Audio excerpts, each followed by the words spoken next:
It's time to talk sports. It's Hacksaw's Headlines, a panorama of the world of sports, stories, comments, and opinions.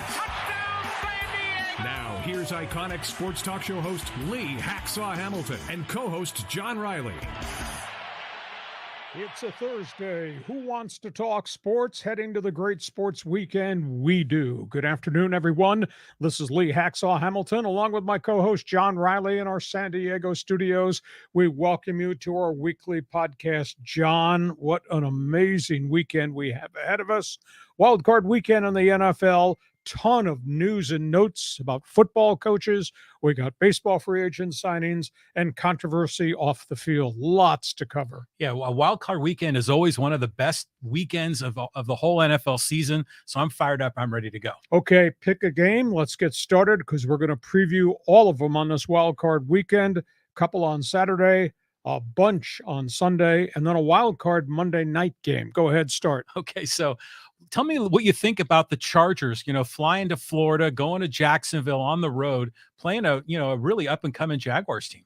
I'll use the word shootout because I think that's the way to describe what's probably the most balanced game that we're going to see on the weekend. You got the quarterbacks, Justin Herbert and Trevor Lawrence. You've got explosive wide receivers. You got quality tight ends. You got a very good Jacksonville defense. You have a not-so-good Charger defense. You got tremendous field goal kicking from the Bolts. I think this game is a pick-em. This is as close as you can get. Now, that being said, I'm going to throw some numbers at you here, then you can stand up and shout the way you want. Justin Herbert, superstar. There's no doubt. Justin Herbert has thrown for 4,700 plus yards, 25 touchdowns, has taken 38 sacks this season. His quarterback rating, he's dragged it up after a strange drop in midseason. His quarterback rating is now at 95. Austin Eckler, do everything. 1,637 all-purpose yards, run and catch. He's had 311 touches of the football this season. Spectacular. The underrated guy is Josh Palmer. He's got 72 receptions, and they may need him in this Saturday afternoon game. When they're on the field, there's no doubt that Kareem Allen, Mike Williams are really dangerous. A combined 121 receptions this season. Mike Williams has not practiced at all this week because of the bruise to the lower back. Now, they got another day. They travel Friday. They play Saturday night. Maybe that will be enough time for him to recover. But Josh Palmer becomes a real insurance policy there. I don't like the Bolts defense. I don't care what they did at the end of the season, John. It was against a bunch of substandard teams. And then last week, in the final game of the season, when they played all their veterans, they gave up 432 yards to Denver, the worst offense in the league. I don't like the fact that the Charger defense is giving up 5.4 yards per carry, 141 yards per game rushing, and their third down statistics, 43% completion rate. That's not real good. Hidden statistic, field goal kickers, and they've been spectacular. Nobody in the league is talking about what the Charger field goal kickers have done. 31 of 33 this season and 31 of 32 inside the 50-yard line. That's a lot of quality play. Mm-hmm. You look at some of the other kickers, other teams around the league, those numbers don't match. Jacksonville, Trevor Lawrence, what great growth the second year. Had a very rugged first year, the whole Urban Meyer mess. Doug Peterson and he have really come up with a chemistry that works, and he has input into Peterson's offensive game plan. Trevor Lawrence's numbers are almost even Steven with Justin Herbert. Trevor Lawrence on the season, 4,100 yards, 25 touchdowns. Heavy-duty running back in Travis Etienne, his Clemson teammate, 1,125 yards. I bet you could not name any wide receiver in Jacksonville. No. Heck, I can go on a street corner, and I don't think anybody would know who the Jacksonville wide receivers are. Zay Jones and Christian KIRK, between them, 171 receptions. That's pretty impressive. One guy was a free agent, came from Arizona. The other guy was a street free agent, has been all over the league, and Zay Jones. And their tight end, Evan Ingram, a street free agent, has got 73 receptions. And their defense, they're led by first-round draft pick Trayvon Walker's had a really good season. draft pick 2 years ago. Josh Allen's had a really good season. They just play tough, and they begrudge you any yards or any first downs you get. The Chargers have won 4 of 5. They're feeling good, but who did they beat? The Chargers, John, have one win against a team with a winning record, and that's when they took apart Miami about a month ago. They haven't beaten anybody else with a winning record. Jacksonville's feeling pretty good. They've won 5 straight. They've won 6 of their last 7. And unlike the Chargers, the Cowboys have beaten Dak Prescott in Dallas. They have beaten Lamar Jackson when he was healthy in Baltimore. And they beat the Chargers early in the season. They beat the Chargers' brains out early in the season. So those are the numbers. Those are the storylines. Chargers, Jacksonville. I think the numbers are almost even, Steven. I do think Jacksonville is a much more physical team. And this sucker is being played on the eastern seaboard in Jacksonville, where suddenly everybody, the color of the day in the city of Jacksonville is teal. I think it's going to be a good game. I would hope it's not one and done for the Chargers, because if it is, then I think it's a disappointment of a season. But going to be fun watching the 2 kid quarterbacks. And I just gave you the statistics are almost even, Steven. Okay, that's from my street corner. On your street corner, what are you saying? I mean, I like this matchup. I like the 2 quarterbacks. I think it's going to be fun to watch them. You're talking about the kickers. Like, was it Dicker the kicker, right? I mean, that guy has been tremendous this year. Yep. But just think of all the disappointment the Chargers have had when Nate Kading was the kicker, and how many games they choked in the playoffs. Are we going to have another choke job again this year? We'll find out. But this is going to be one of the better games this weekend. I think it's the most balanced game. I think it's a pick'em game.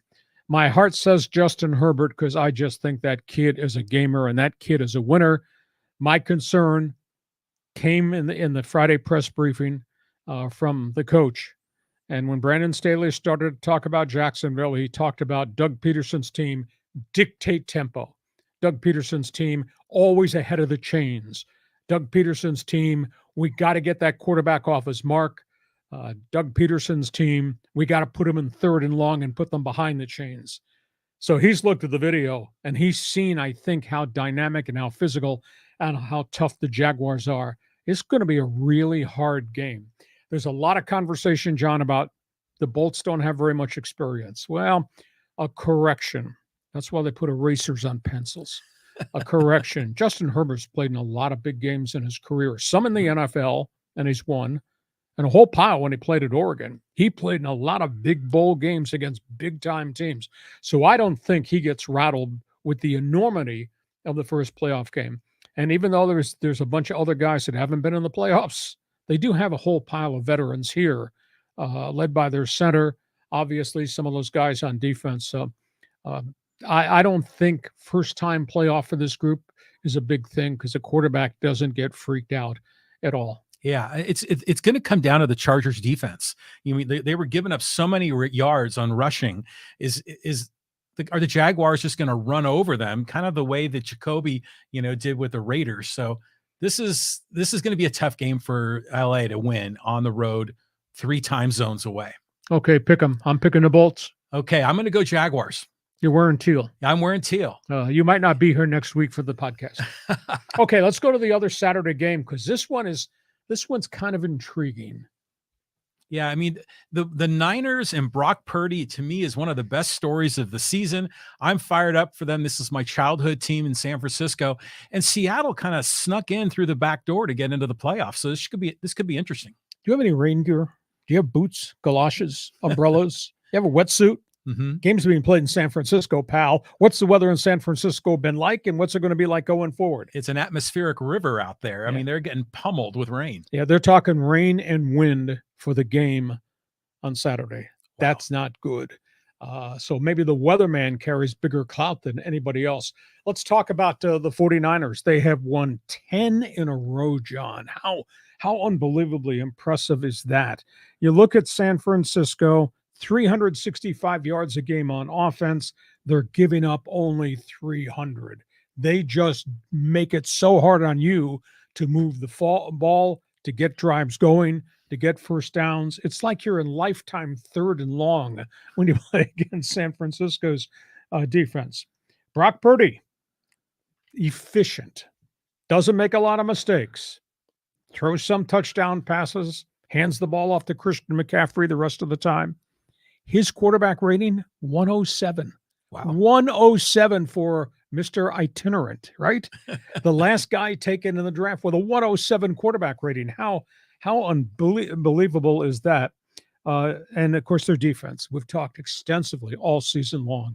They just beat you up. They wear you out. They make it so tough for you to move the ball consistently, series by series.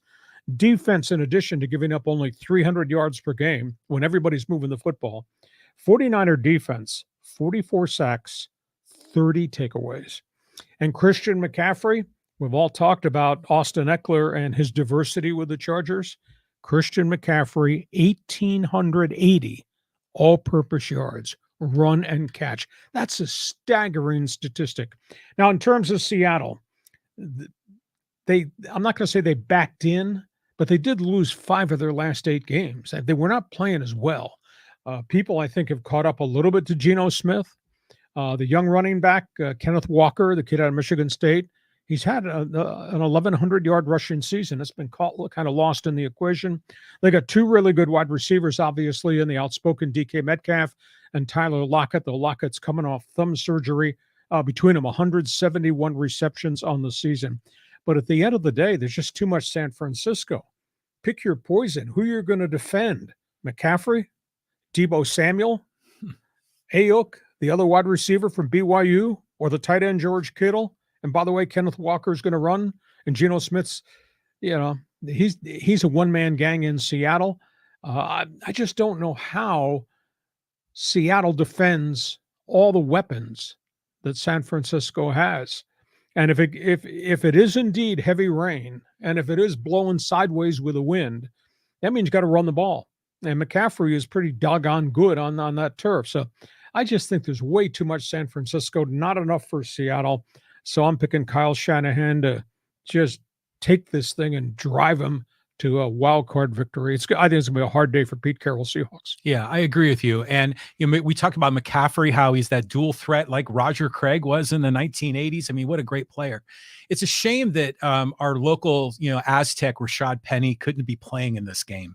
That would have made Seattle a lot better, I think, on the field. But this is going to be a lot of fun. I remember last year in the NFC Championship, it was the Niners in Green Bay in the snow. So now we're going to be doing a different kind of weather in the rain, but it'll be a fun game to watch. Where's your raincoat? Where's your umbrella? Where are your galoshes? There you go. On we go. Let's go to Sunday. And let's get started here with a big game in the AFC, but I don't know how big a game it's really going to be. Yeah, the news is breaking. Miami's going to be in a lot of trouble here. Yeah, and I'm not talking just about weather, but for them to have to go back to Buffalo again, and now for them to go back to Buffalo without Tua at quarterback. I think he's done for whatever's left in the postseason because he's still in a concussion protocol for this 3rd straight week. Their defense isn't playing well. Now they've lost their tough guy running back, Raheem Mostert. He's out with a thumb injury. And you got Buffalo, and you got Josh Allen, and you got all that firepower, and you got that defense. I mean, to me, it's a real rugged combination. Buffalo's averaging 397 yards per game. Think about that. In the last couple of weeks, they haven't been dynamic offensively, and they've turned it over, and yet they're averaging 397. Buffalo's only given up 319. They're pretty tough to move the football against. Defense, 3rd down conversion, 33%. 33% conversion rate for the guys got it on 3rd down against Buffalo's defense. How tough is that? And they got 40 quarterback sacks. In Miami, no Tua, running back dinged up, just not the same offense. Miami skids into this thing, having lost 5 of their last 6. Only word I can use to describe what's probably going to happen Sunday on the Niagara Frontier is blowout. Yeah. I mean, and then on top of it all, the Bills are America's team, right? I mean, so the whole nation's going to be rooting for them to win. Miami has no shot. Okay. On we go. Really interesting NFC game. The records of the two teams don't show how dangerous this could be, but you got Minnesota and you got the Giants. Let's talk about the Vikings. Kevin O'Connell has drawn X's and O's to make this a very dangerous offense. Kevin O'Connell does not have much defense. This kind of looks like the old Chargers, the Dan Fouts era, We're going up and down the field. We're going to score a lot of points, and we hope our defense can at least stop them one time so we can win. Minnesota, 361 yards per game offensively. That is so impressive what Kirk Cousins is doing. Defensively, 388 yards per game, John. Worst defense of any team that is playing on Wild Card Weekend, 388. So it puts just enormous pressure on Kirk Cousins to be explosive. Cousins, phenomenal year, 4,547 yards, 29 touchdowns, but 17 turnovers, but 48 sacks. So that's kind of a dangerous offense. He may make plays down the field. He also may get killed trying to make plays and turn the football over. Justin Jefferson, the best receiver in the league that nobody's talking about, 128 catches this year. He's averaging 14 yards per catch. And Dalvin Cook's got 1,100 yards rushing, and that running the football in Minnesota is almost an afterthought. In terms of the Giants, I told you, might have been the end of October. Now, don't adjust your TV screen. There's nothing wrong with your eyesight. The Giants were 7-2. Well, the Giants are 2-5-1 since I told you that. They've gone in the wrong direction. One-man gang, Daniel Jones, very effective quarterback, throwing, scrambling, running for his life. I thought he was going to end up in the hospital. He's taken so many hits, and he's had to move the pocket. 3,900 all-purpose yards. So they got him. They got Saquon Barkley. They got a bunch of no-names at wide receiver. I just think Minnesota's got too much firepower. This sucker is up in the Twin Cities. And you got a Giants team that I think has kind of reached the end of the road. Nice first half of the season, but 2 wins in the last 8 games. That's not playoff football. Yeah, I don't know what to make of the Giants. I've been sort of confused by them. I don't know a lot, about Daniel Jones. I mean, you're saying he's having a great year, but he just seems like he's one of those quarterbacks that, he could get blown out at any time. Now, Minnesota, obviously, we love what O'Connell is doing there, our local guy. But it seems like the Vikings either win big or they just, they win, they squeak by with a win, or they get blown out. It's one or the other. So, yeah, if that defense isn't working, it could be trouble. Yeah, 388 yards per game. I haven't seen anybody in the playoffs with those kind of lousy defensive numbers. On we go. Let's talk about the team that was in a Super Bowl last season. You got Cincinnati, and they're home. And they're going to play Baltimore for the second week in a row after last weekend's season-ending game. This could be really ugly. This could be lopsided. I think the Bengals are the real deal. This is not a one-stop wonder, them doing what they did last year to get the Super Bowl. They have won 8 in a row. They were 1-2 out of the gate back in September. We were looking at each other and saying, something's not right. Well, their offensive line wasn't good.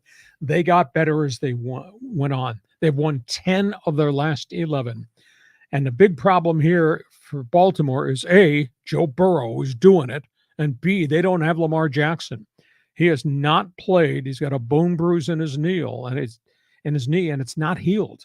And so they're going with their second-string quarterback, Trace McSorley, who's got an ailing shoulder. And if he can't hold up, they're going to go to a street free agent, Anthony Brown, who had to play last week and was competitive, but he's not an established star NFL quarterback. And Joe Burrow, 4,500 yards throwing the football, 35 touchdowns. And here's the stat. Third down plays, Cincinnati, they convert 46% of the third down snaps. And they've got the wide receivers, obviously, Jamar Chase and the kid that's really developed into a star in T. Higgins. Between them, 161 receptions. No Lamar Jackson. Their running backs have been hurt. Their defensive front has had injuries in Baltimore. But it's John Harbaugh's team, and that means they're going to punch you in the mouth. Baltimore does have 48 sacks and does have 25 takeaways, but the defense can't play 60 minutes on the field. So I think this is going to be a bad end to what's really been a bad second half of the season in Baltimore because they got so many guys hurt. And Joe Burrow smoking cigars, real deal. Yeah, I mean, it's exciting to watch them play so effectively. Yeah, Baltimore has no shot without Jackson. But you're talking about what, they won 8 in a row, Cincinnati, and the Niners have won 10 in a row. Imagine if we get another Niners-Bengals, Super Bowl matchup. They've already faced each other twice. This could be a third time. Don't be looking down the road. The only game that counts is the one that's going to be played Saturday, Okay. the one that's going to be played Sunday. All right, let's talk about the Monday night game, the last game on the wild card weekend. To me, I'll use this word, mystery. I don't know what we're getting in this game when you got Tampa and you got Dallas. And yes, you got marquee names, Dak Prescott and Tom Brady, but do you have enough? Dallas did not finish impressively. They're just 2-2 at the end of the season. Dak Prescott's turned the football over more this year than he ever has in his entire career. Cowboys are not running the ball like they did consistently the first half of the season, and their wide receivers have good games and they have bad games. Prescott's got 23 touchdowns, but he's got 16 turnovers. However, Cowboy defense, they'll stone you. League high 54 sacks, 33 takeaways. So they're kind of living off their defense. So that's what Dallas has coming to the line of scrimmage. And in Tampa Bay, Tom Brady's thrown for almost 4,700 yards, 25 touchdowns. His top two wide receivers, Chris Godwin, Mike Evans, between them, 181 receptions. That's amazing. Another statistic, he's thrown the ball 733 times. He's taken only 22 sacks. He gets the ball out of there quick, but he has to get it out of there quick. But it's kind of like a one-arm paper hanger. They just don't have anything around him. Offensive front is a problem. No running game at all. So he's just chucking and ducking the entire way. Tampa Bay went 3-4 down the stretch. This is a mystery game because Dallas is not playing like Dallas did. And Brady's dragging that team, kicking and screaming, into the wild card weekend just on the strength of his right arm. So who do you think is going to win? Well, this is kind of a crazy one. I mean, Tampa has a sub 500 record, right? And meanwhile, the Dallas Cowboys always seem to choke in the playoffs lately. I mean, imagine the Dallas fans would be just flabbergasted if they lost this game, especially at home. It's going to be in Dallas, right? So I'm going to call the game for the Cowboys, but I'm going to be rooting for Brady just to knock him off. Yeah. It's going to be fun. There's no doubt about it. This is the strangest game of everything in the first round. The Charger-Jacksonville game, I think, is the most even Steven. So that's the preview of Wild Card Weekend come Saturday, come Sunday, and Monday. John, before we move on to the next topic on the table, tell all of our people on our live stream and the Watcher podcast how they can subscribe to get all the alerts and what else is available to them, what we do during the week. Yeah, so you can subscribe on the YouTube channel. Just look up Lee Hacksaw Hamilton. Subscribe there. Click on the bell. You'll get the updates because we not only do this podcast every Thursday at 3, the live stream, but then we're releasing video clips throughout the week. So there's always new content on Lee Hacksaw Hamilton's video, YouTube video page. You can also subscribe wherever you get your podcasts, Apple Podcasts, Google Podcasts, Stitcher, Spotify, etc. Just go out there and sign up and subscribe.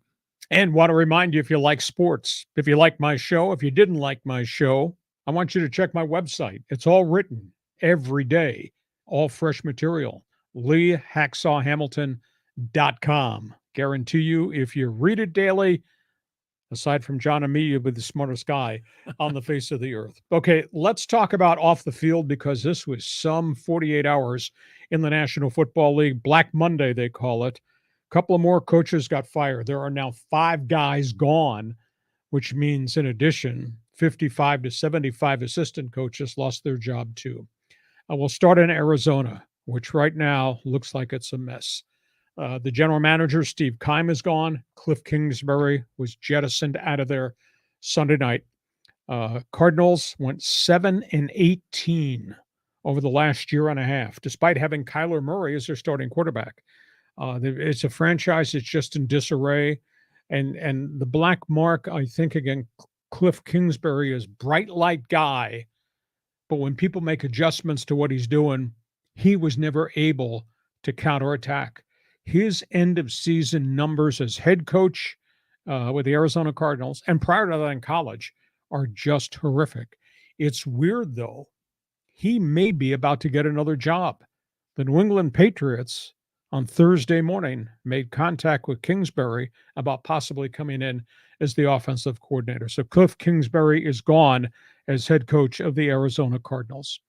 Lovie Smith got blown out after 1 year in Houston, 3-13-1. This comes a year after he got blown out at the University of Illinois. Arizona jettisoned him a year after they jettisoned David Curley, who had been there just one season. The Cardinals as a franchise are just an absolute mess.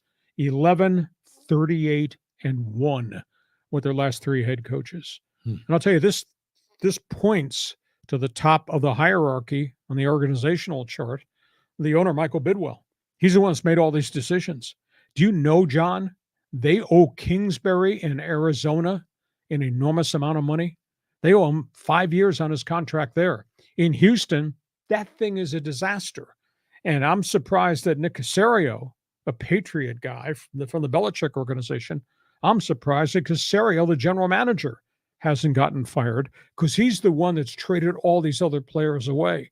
And there's an issue there with their ownership, and it might well be the McNair family have the wrong people advising them as to who should be hired.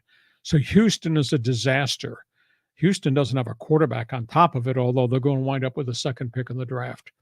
Of course, earlier in the season, Indianapolis, and what a lot of people think was really unfair, fired Frank Reich.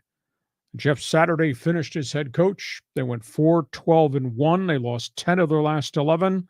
And if you find any quarterback on the street corner, please give them the phone number of the Indianapolis Colts. That's not a good situation, because you're dealing with a very impulsive owner in Jim Irsay. Of course, prior to that, a couple of weeks ago, Denver hit the eject button on Nathan Hackett. Now, that to me could be a better job, because you got Russell Wilson, or maybe some people would say you're stuck with Russell Wilson for 4 more years, but he played well the back half of the season. You're going to get all your injured players back. You got a number 1 ranked defense, and obviously you've got a lot of young guys at the skill positions, the running back, the wide receivers, all who were hurt. Denver might be a better job than anybody realizes. And of course, Carolina has been in the hole since the early season firing of Matt Rule. Thing there, they got an impulsive owner also in David Tepper, whose track record has not been very good. So those are the guys that have gotten bounced. Now, you mentioned Dallas Cowboys in the prior segment. If they don't win this playoff game, a lot of people in the Lone Star State think at the Star, Jerry Jones will take Mike McCarthy out. Wow. That's kind of an undercurrent theme, although I don't expect Dallas to lose to Tampa Bay. But they haven't been to the Super Bowl in a long, long time, despite all the resources they have and how good their drafts have been and how good their defense is. So put an asterisk under Matt Rule's name, because we might be putting Dallas next to that next week if the Cowboys don't win. Your reaction to the guys who got taken out? Well, it's Cliff Kingsbury is the name that's interesting, because I've heard all the stories about being a bright light, and it makes sense that the Patriots would come calling, because don't they have a defensive coordinator running their offense? They had it, Matt Patricia. I don't think they will have effective next week. I'm led to believe that Robert Kraft met with Belichick at their season-ending evaluation in the middle of this week, and he told him, you will make changes on the offensive staff. Mm-hmm. And I think that's going to happen. And I think Kingsbury's name just surfaced. The other name that's been mentioned a great deal is Bill O'Brien, former coordinator in New England, former head coach Houston, currently on Nick Saban's staff, the University of Alabama. And he's an old school guy, but he's been very successful as a coordinator, not so much as a head coach. That's where we are there. Okay. So, I mean, it's interesting to see how all of these coaches, there's certain coaches are like retreads. I mean, Lovie Smith has had how many goes at it now? Three. Well, 2 NFL jobs and the job in the Big Ten. Yeah. So I like to see fresh faces come in. I mean, guys that are certainly deserving. I mean, we could say, Jeff Saturday, maybe it wasn't very deserving to get that job in Indianapolis, but I like to see new guys, new career opportunities for some of the bright lights. Okay. Who's the hot candidates? Well, we've got a couple names at the top of the board that you're going to recognize. Hot candidates. Sean Payton, ex-New Orleans Saints Super Bowl coach, sat out this year to be a TV star, will coach next year. He will be interviewed face-to-face Tuesday by the Denver Broncos. He is number 1, I think, on a lot of people's wish lists. However, there's an issue with Sean Payton. He wants to bring his own player personnel people with him. So if you hire that coach, John, you're going to have to probably go into your front office and tell your general manager or your director of player personnel, that we're taking away the decision power from your office. You're going to answer to Sean Payton. So that's a big issue as to whether Denver would be willing to give Sean Payton all the keys. Now, Payton's name is also being mentioned in Arizona. So connect the dots on this. No general manager. Steve Keim's gone. Kingsbury's gone. Now there's a position where Payton could just move in with all of his people and replace the failed front office of the Arizona Cardinals. So keep an eye on that. There's an intangible story. Whoever hires Sean Payton owes compensation to the New Orleans Saints because Payton still had a multi-year contract. We don't know if the compensation is going to be a number one pick. It might be a mid-round pick. We just don't know what the figure is. But whoever gets Payton has to pay a price to the New Orleans Saints. Second guy, Jim Harbaugh. I find this hard to believe because everybody in Ann Arbor just is in love with him for what he's done. His record's like 65-14 with the Wolverines, but he keeps casting glances back to the NFL like there's unfinished business from his days with the 49ers. He's had one interview. It was a Zoom interview early this past week with the Denver Broncos. Have not heard his name too many other places. There was a conversation with Carolina, but I don't think he likes what he sees or hears about David Tepper's Carolina Panthers. So maybe Harbaugh winds up in Denver if Payton doesn't get the Denver job. Now, you talked about hot young guys. The flavor of the month, flavor of this year, Stane Steichen. He was quarterback coach, offensive coordinator, San Diego Chargers, LA Chargers, and then went to Philadelphia after the coaching change. And he is now the offensive coordinator of the Eagles. He's held in really high regard. He's going to get interviews.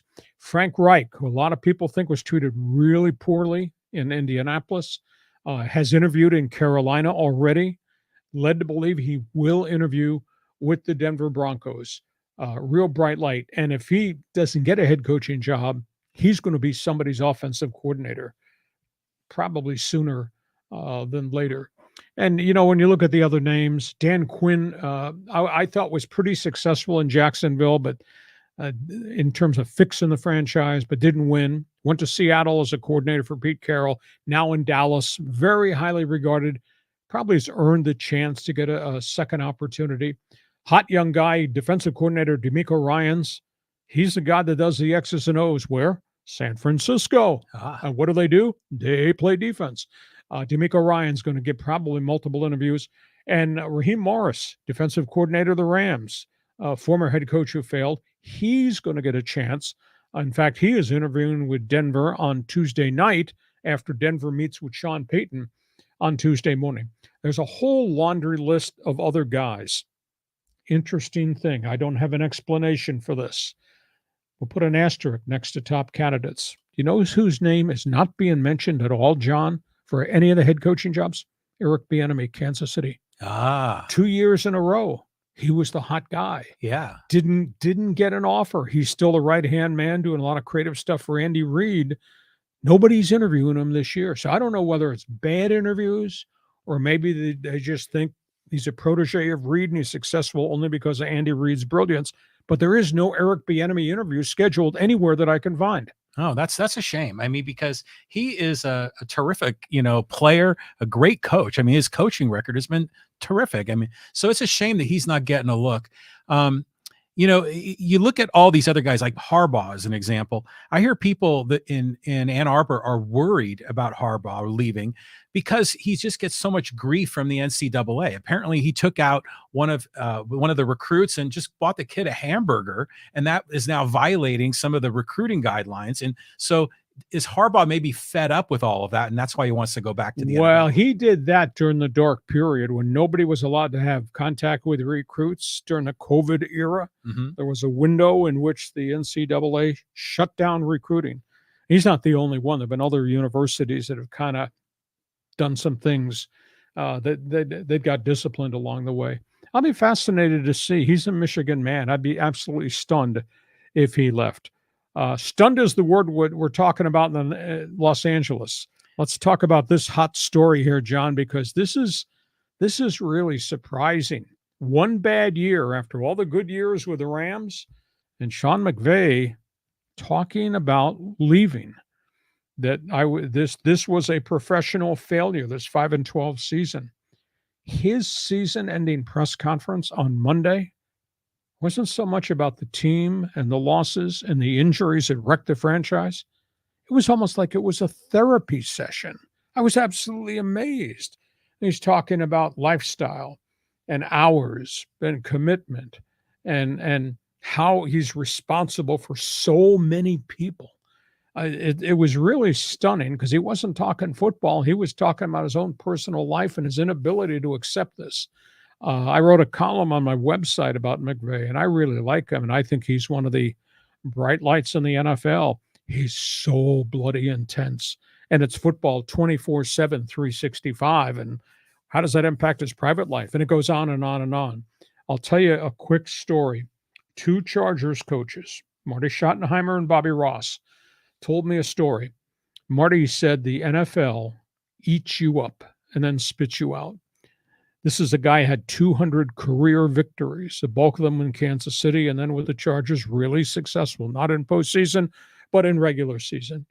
And you get to the finish line, and you would look in his face, and it would be ashen white. It'd be as white as that wall over there at the end of the season because they were just exhausted, and the pressure they put on themselves was unbelievable. And do you know the guy that has the phone number for the 28-hour workday so I can call him so I can get 4 more hours? Because I know the other coaches are doing the same thing. Marty said it just tears you apart. Bobby Ross told me a story. After he had left the Chargers, he went to the Detroit Lions, and he was fixing the franchise around Barry Sanders. And they had a big game at midseason. I think it was Minnesota, and they beat the Vikings. And the Vikings were coached at that time by Dennis Green, and they were pretty successful. And everybody's enthusiastic. We're making all this progress under Coach Ross. Bobby got on the plane to fly back to Detroit. In 15 minutes after he got on the plane, he's fretting about how the hell am I going to start Brett Favre in Green Bay next week? No time to enjoy monstrous victory, a signature to your rebuilding process. No time to enjoy. You got 15 minutes to enjoy, and now you're worried about Brett Favre in Green Bay the next week. That's not a way to live life. So, and we all know the historical stories of Dick Vermeil and burnout. Sean McVay, hell of a guy, hell of a coach. I hate to think he would walk away after a 5-12 season because they're going to get everybody back healthy next season. And granted, they don't have any salary cap space, but healthy players with a year under their belt, with the younger, inexperienced guys, maybe get better. But I'm surprised he'd walk away. Yeah. Have you seen his wife? I mean, she is gorgeous. So maybe there might be some family dynamics going on, not unlike Brady and Giselle. So maybe they're thinking of starting a family. Maybe she wants to have her husband around more. Hey, you take the TV gig, it's a lot lighter schedule. So there could be, something going on, back home that could be influencing him. And that's why he's having a therapy session in the press conference. It was stunning. Okay, let's talk college football. We got good news and we got sad news, and it's all focal point around USC Trojan football. Charles White, legendary running back, student body right and tailback U, and all the great running backs at Southern Cal. Charles White has passed away at the age of 64. Legendary college football running back in the late 70s. As tough a guy as there was, as fast a guy as there was, as a complete a running back as there was. Went to the NFL with the Rams, played okay, did not have a great career, had some injuries. I was in Cleveland when he wound up with the Browns, and he was just a shell of what he was. And we found out after the fact there was all types of substance problems, etc. But he's passed away of cancer. But in the legacy of great running backs at Southern Cal, Anthony Davis, Charles White, Marcus Allen, and Reggie Bush. And Reggie Bush, number 5, has just been named to the College Football Hall of Fame, and rightfully so. He had 3,200 yards in 3 years. He was kind of the focal point of the dynamics of the Trojans under Pete Carroll. Charles White had 6,200 yards rushing in 4 years at USC. That was a different era, different style of football. Reggie Bush gets to the College Football Hall of Fame. Congrats to him. However, he does not have his Heisman Trophy. He wants it back, and the Heisman Committee says no.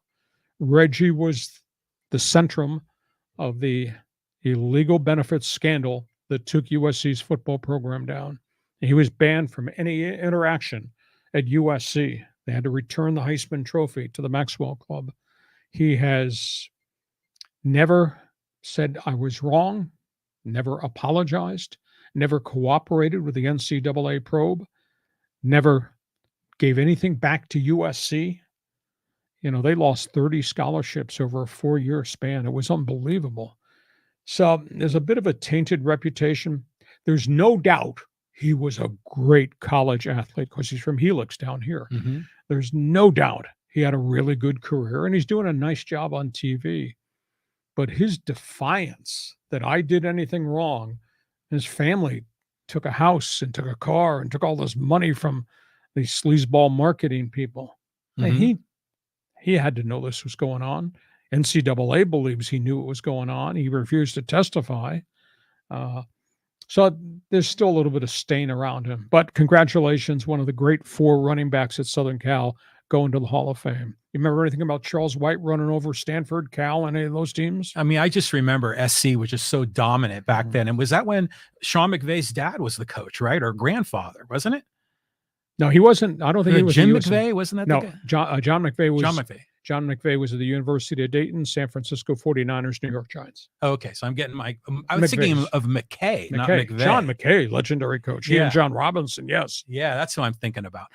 But yeah, with Charles White, granted he's passing away. It's 64 is young, cancer. But anytime an NFL player or college football player dies at a relatively younger age, you always kind of want to learn a little bit more. Now, granted, this wasn't CTE or anything like that. Well, it was. He had dementia. He had dementia. He was in a home, but he had also had a lifestyle off the field that really impacted his health. And they helped him. They brought him back as an assistant coach for a while, and then they had to part ways with him. So it's sad. He was a hell of a player. Whew.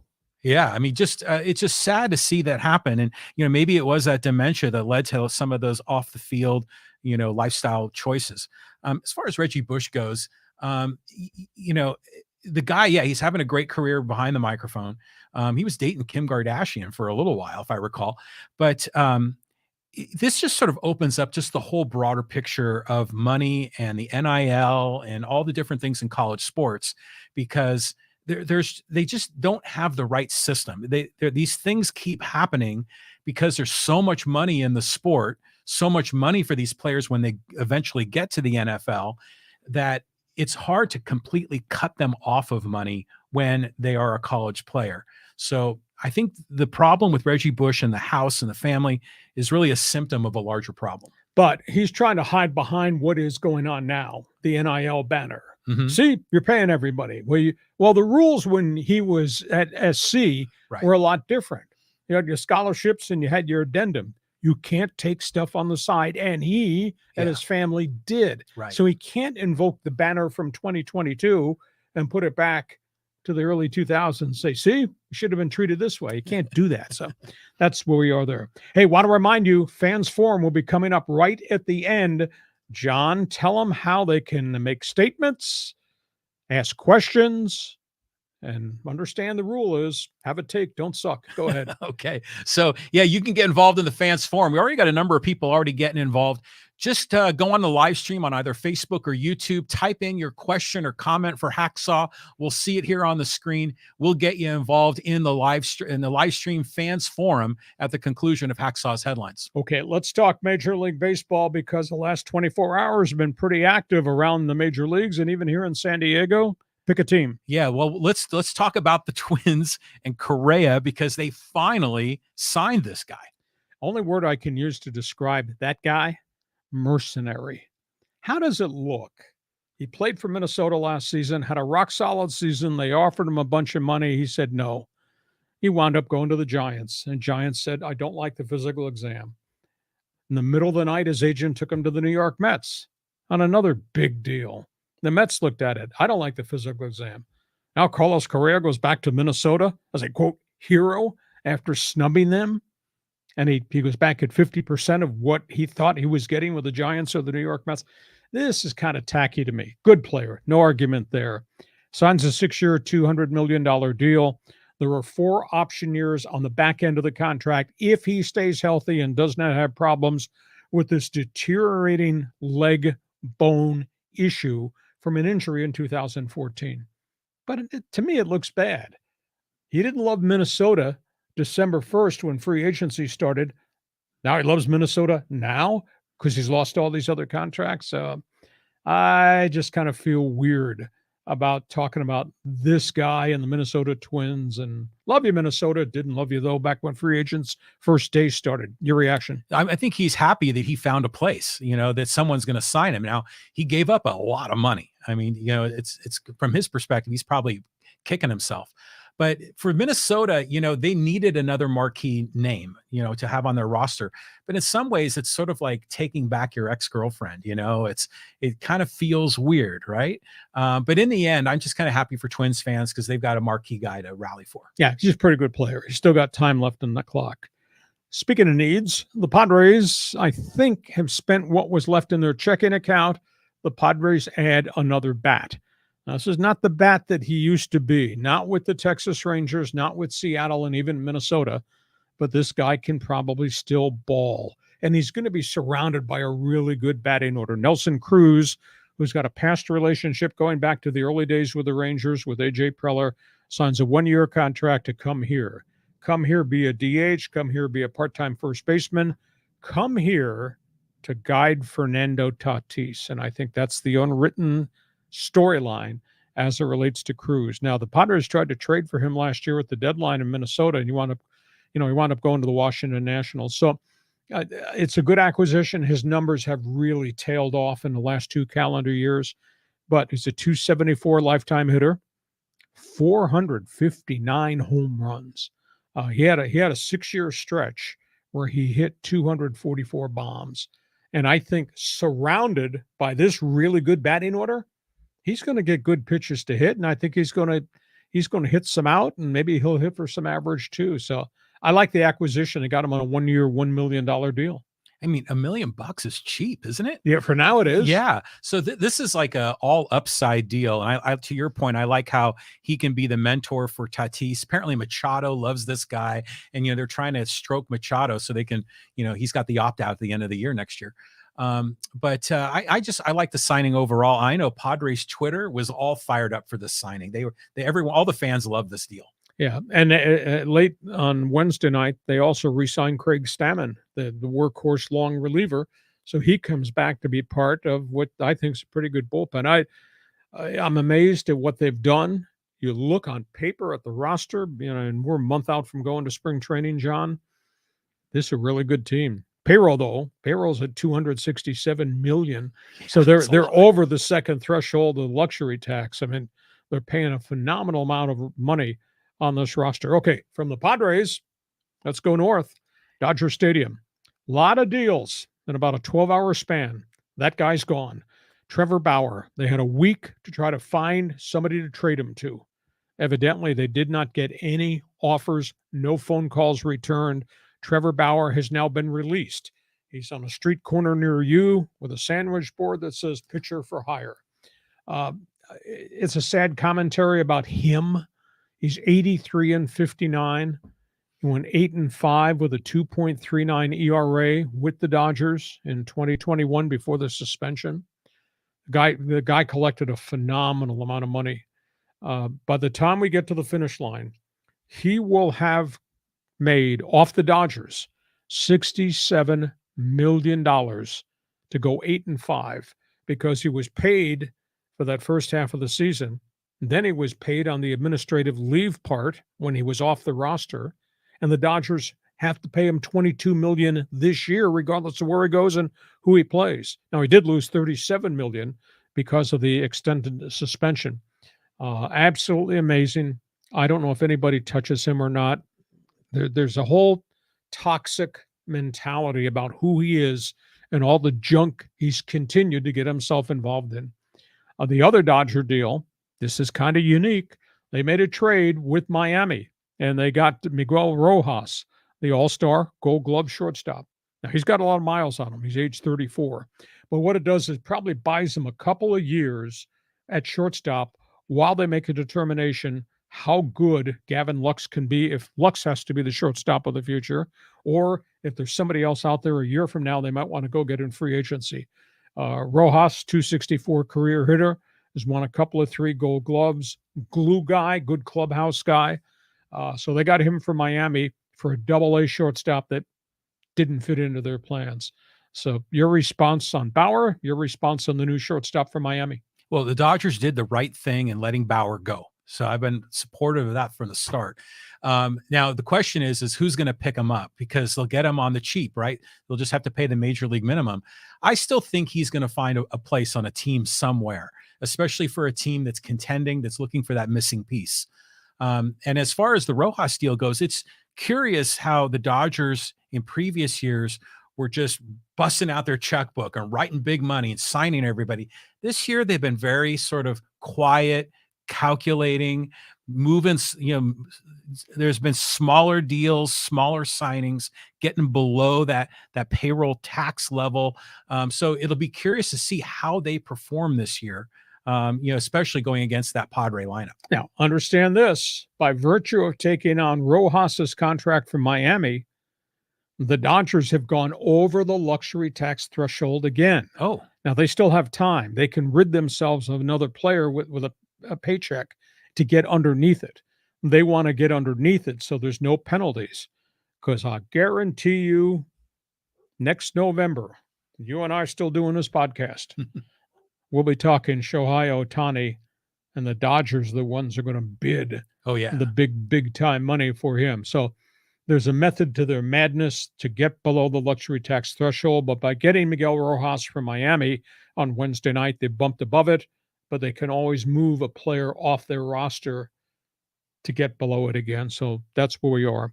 Final topic on the table. You're going to corner kick this one in here? Yeah. I mean, we're still fired up from the World Cup. I mean, it was a great event. And so we're now kind of feeling a lot more connected to the U.S. soccer team. And now we're following these players in the Premier League, and there's been a lot of development. Greg Berhalter still does not have a contract. Greg Berhalter's in the middle of this investigation for this, quote, 31-year-old domestic abuse case. His players this week stood up and sound off. This guy is the reason we got to group play. This is the reason we got to the knockout round. The players have gone public telling the U.S. Soccer Federation, give him a new contract. We want him back. And it really begs the issue.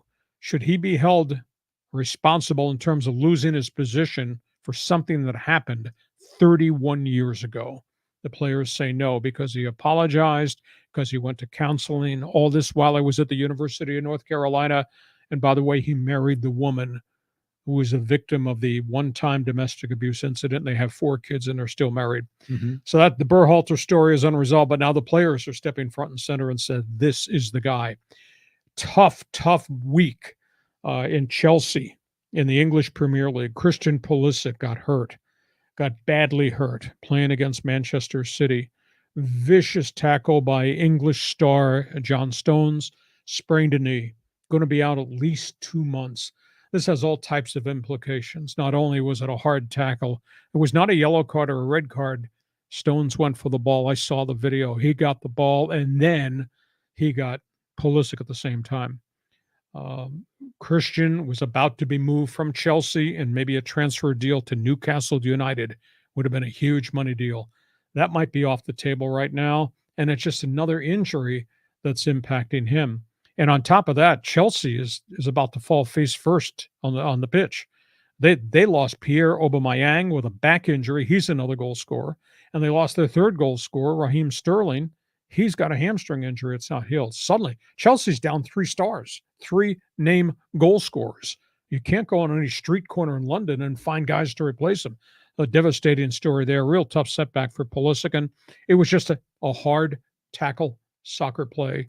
But boy, he just can't get away from the injuries. He's had all kinds of nagging stuff since he went to Chelsea. And now this is a more significant injury. Yeah, I mean, I think as American soccer fans, we want to see our guys shine at the highest level. And this was our chance, to really be able to say America has soccer talent. So it is a shame that he went down. I know Stones he's like one of the top, defensive backs in all of the Premier League. He was on the English World Cup team. So Yeah, I would, when they were talking originally about, this, it's weird how they do it in the Premier League. They loan players, and it's not like a trade. It's like it's a loan, but they were going to move Pulisic to another team, and that would have maybe put him in the starting lineup. And now, yeah, we may not see that. Well, it's not a loan, John. John, it's a transfer fee, $270 million. Some of the numbers that transfer a player like Cristiano Ronaldo, who got tossed out of Manchester United, has just signed to play in Saudi Arabia, like a $275 million transfer package. So not a trade for number one draft picks. It's write a check. It's a purchase. Okay, time for Fans Forum. What do we got lined up here? Who's got questions? We might have some good answers. It kind of looks like somebody here wants to probably apply to co-host the show with us. Go ahead, John. Pick a question. Okay, so we got a couple of good ones here. So let's do that, and let's go here to the SG Sports Talk channel. Raheem Morris would be a great replacement for the LA Rams if Sean McVay left the organization. Not a bad call. Morris has kind of reconstructed his resume after his first failed attempt as a head coach. Bright guy, laid back, not a flamethrower in terms of great speeches and all that. Going to interview at least 3 different places that I know of. If McVay were to exit, here's the big question. If Sean McVay were to walk away from the NFL, you mean to tell me in LA, Rams fan, you would not want to take a run at Sean Payton? Think about that. I think Payton goes to the front of everybody's list, and Payton is going to pick and choose. Payton can say, I want to go work for the Walmart family and the Denver Broncos because they got wealth, they got resources. And then, or I might go to Arizona because they're going to give me total control of the whole building. But I'll tell you what, LA's got players. LA's got big time ownership commitments. So I don't think it can rule Sean Payton out of Los Angeles. I mean, as long as McVay is dragging his feet, that kind of creates a difficult thing for the Rams if they like to see Payton as the replacement. So hopefully McVay makes a decision quickly. Yeah, and again, Payton going in is going to want to be able to go in early because he wants to go in and evaluate what he's seen on this roster and evaluate what I'm going to do with my draft picks. So you're going to give me the power to make that decision. Next question, where are we going? Okay, so this is a Padre question from Steve Grunwald. Hello, the Padres have a collection hoping to fill the back end of the rotation. However, they never mention Michel Baez. Well, what is the expectation for him? Do you guys view him as a sleeper? Thanks. Well, he's still got options left, and because he has options left, that means he's probably more an El Paso guy to start until somebody gets hurt. They've had a whole cadre of young arms, all who had options, and a whole bunch of them got hurt, and it's a big issue. I think Baez is right there as maybe first guy to get called if he doesn't make the opening day roster. I think the other name that we have to really pay attention to is what happens with Ryan Weathers, because he really took a step back, and he had some health issues, and they had mechanical issues. And if they can get him back to where he was 2 years ago and say, wow, bright young light, here he is, he's ready to pitch. But that's all to be proven by the time they get to the cactus thing. But Baez is in the mix. If you Google the Padres 40-man roster, they got a lot of veteran pitchers, and they got a bunch of guys at the back end. Not all can make the major league roster, but those are really good insurance policy guys. You just have to get them ready, have to keep them healthy. Yeah, it seems like Baez was one of the star signings, when they had those international drafts. He's like 6'7", a real tall guy. But I think they're slotting him more as like a middle relief guy rather than a starter. That's how it's going to probably sort out for him. Yeah, it's interesting because the Padres right now are really deep in starting pitching, and the back end of the rotation was a big issue. But they've really loaded the bullpen too, and we still have a Drew Pomeranz sighting to be made. Can he ever get healthy? He's got 1 more year to go on a contract. He's gotten an awful lot of free money for not a lot of contributions. So you got to throw Pomeranz's name into the front of that bullpen with Josh Hader. And then obviously what they got with Suarez from Japan. And they look so good. They look so deep. Is it time to say play ball? Yeah, I mean, this is going to be terrific. I mean, Yanerva, Solarte, I mean, all these old Padre teams, we've got something to be really excited about. It's going to be a great year. On we go. Got another question here in Fans Forum. Yeah, we do. This is kind of a long one here from Michael Darling. He says, there is no doubt that Bauer pitches for someone this year, a contender with the burning desire to win it all and in need of starting pitching, and he gets to choose a spot. I'm in favor of my Padres doing the dirty deal and throw them at the Dodgers 3 or 4 times this year. Look, there are plenty of not so good guys on rosters. This guy's dirty laundry became public. I say second chance with a 0 tolerance. Well, I concur to a degree, but if that were the case, then the Dodgers should have retained him because the Dodgers are shy of starting pitching. But this is the same Dodger team that refused to deal with Carlos Correa when he was a free agent because of the sign-stealing scandal. So at least they're consistent with their philosophy of who they want wearing the Dodger logo. I don't know that Peter Seidler would go in that direction. I do believe that Houston and Texas, I've been told, are going to make a run at Trevor Bauer. You know, I went back and I looked at some of the quotes from his initial Dodger press conference, because when he got picked up by the Dodgers, there was a trail of stuff behind him about what junk he had done on social media about lesbians and women and transgender people. Just really off the cuff, down in the gutter type comments. And he made the comment because he was asked at the opening press conference at Dodger Stadium. He was asked the comment about your past and the way you've acted in Cleveland and Cincinnati and what he did on social media. And he said, I hope to have learned from all my mistakes, and I'm going to represent this organization. So you take that from his opening press conference in the sunshine on the podium at Dodger Stadium and fast forward it to the sexual misconduct case and rough sex and all the junk. So he never learned anything. But you are correct in your assessment. Somebody will probably give him a chance at the minimum salary. And I heard Houston and Texas at the front of the line. Yeah, I mean, I hope it's Houston and not Texas, because it'll give us another reason to hate on Houston. And, we have Bochy in Texas, and we're kind of slightly rooting for him to be successful. So, yeah, we'll see. I mean, like, you were lobbying for a second chance for him with the Dodgers. And I get that. I mean, we this nation is all about, hopefully forgiveness. But not with the Padres. No siree. Okay. You got anybody else who's got a good question? I'm going to throw a fastball here, hit a 3-point shot, throw a touchdown pass. We do. On a Fans Forum. Take one more. Okay. We got one more here. And this is from the YouTube comments. And, this is from the Fans Forum. We were talking about Kyler Murray, remember, not really reading the playbook and all of that. And Fat Albert, commented on our YouTube channel, Tom Brady worked harder on improvement than anyone I can think of. You look at what's on that Tampa Bay roster, and you say, how in the world are they in the playoffs with no running game? He lost virtually all of his offensive linemen.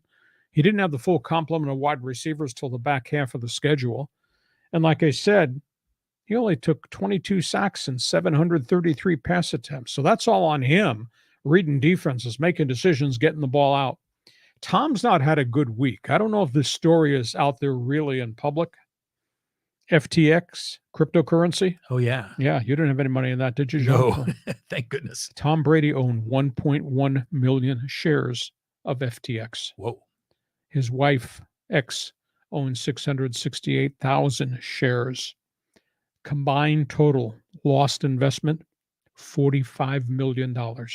Tom's not had a good week. No. Wow.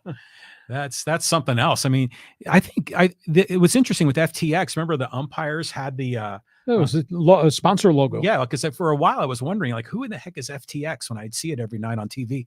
But they also had a lot of other celebrity endorsements, and I think Tom Brady was one of those guys. He was the biggest. But back to Fat Albert's point, yeah, Tom Brady is a student of the game and really brought his game up, because the expectations of him coming out of Michigan were very modest, and look what he's become. And then you see guys like Kyler Murray that have all the talent but just can't add that extra level, that secret sauce, that that brain power to really make them work. Hey, thank you for joining us on Fans Forum. And again, we hope you'll join us by signing on to get the alerts for our Hacksaw Headlines podcast. We're here every Thursday. We also post stuff Monday through Friday on our podcast too. And I'll invite you again, please go to my website. It's all written.